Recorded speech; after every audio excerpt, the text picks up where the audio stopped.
사무엘기하 15장. 그 뒤에 압살롬은 자기가 탈 수레와 말 여러匹을 마련하고 호위병도 10명이나 거느렸다. 그리고 압살롬은 아침마다 일찍 일어나서 성문으로 들어오는 길가에 서 있곤 하였다. 그러다가 소송할 일이 있어서 판결을 받으려고 왕을 찾아오는 사람이 있으면 압살롬은 그를 불러서 어느 성읍에서 오셨느냐고 묻곤 하였다. 그 사람이 자기의 소속 지파를 밝히면 압살롬은 그에게 듣고 보니 다 옳고 정당한 말이지만 그 사정을 대신 말해줄 사람이 왕에게는 없소 하고 말하였다. 압살롬은 늘 이런 식으로 말하곤 하였다.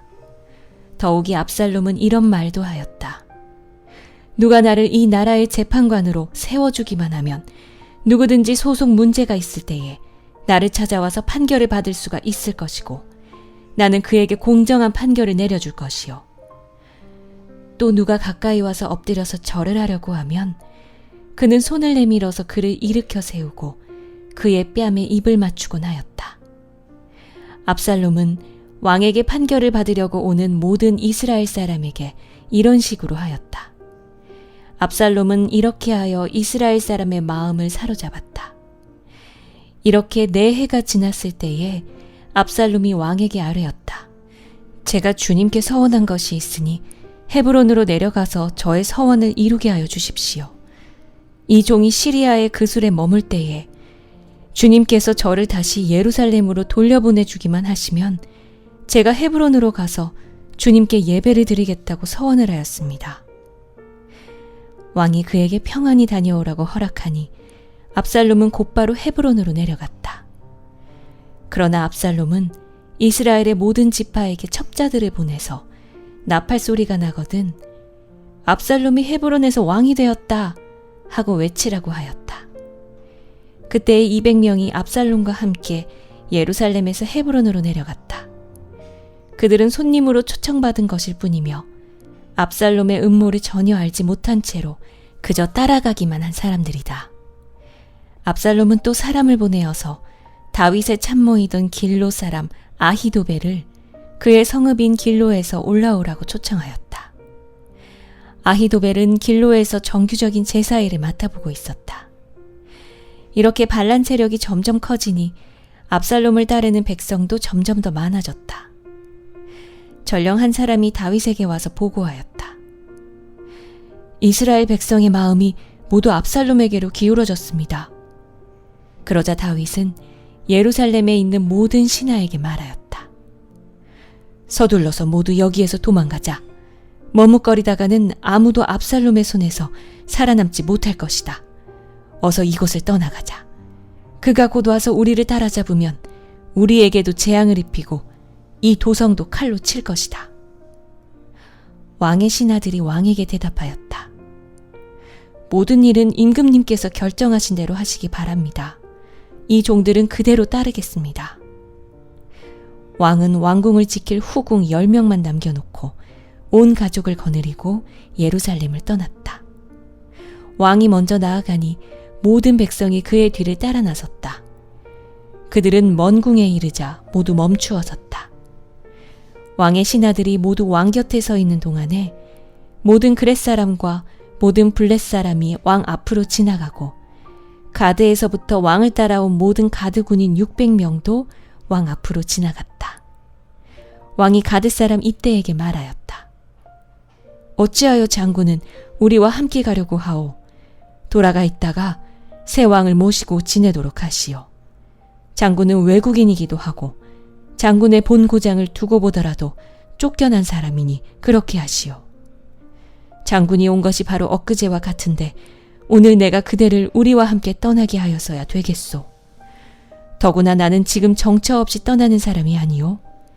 어서 장군의 동족을 데리고 돌아가시오. 주님께서 은혜와 진실하심으로 장군과 함께 계셔 주시기를 바라오. 그러나 이때는 왕에게 대답하였다. 주님께서 확실히 살아계시고 임금님께서도 확실히 살아계심을 두고 맹세합니다만 그럴 순 없습니다.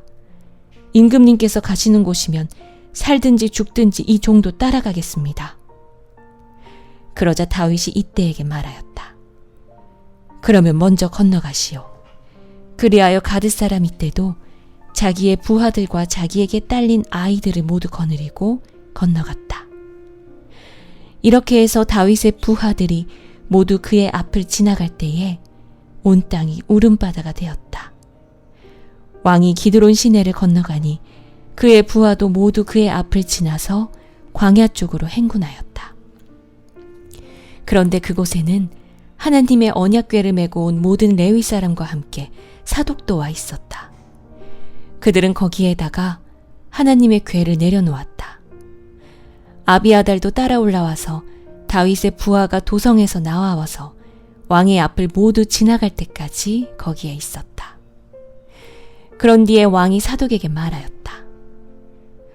하나님의 궤를 다시 도성 안으로 옮기시오. 내가 주님께 은혜를 입히면 주님께서 나를 다시 돌려보내 주셔서 이 궤와 이 궤가 있는 곳을 다시 보게 하실 것이요. 그러나 주님께서 나를 싫다고 하시면 오직 주님께서 바라시는 대로 나에게서 이루시기를 빌 수밖에 없소. 왕이 또 제사장 사독에게 말하였다. 사독 제사장님께서는 선견자가 아니십니까? 성 안으로 평안히 돌아가시기 바랍니다.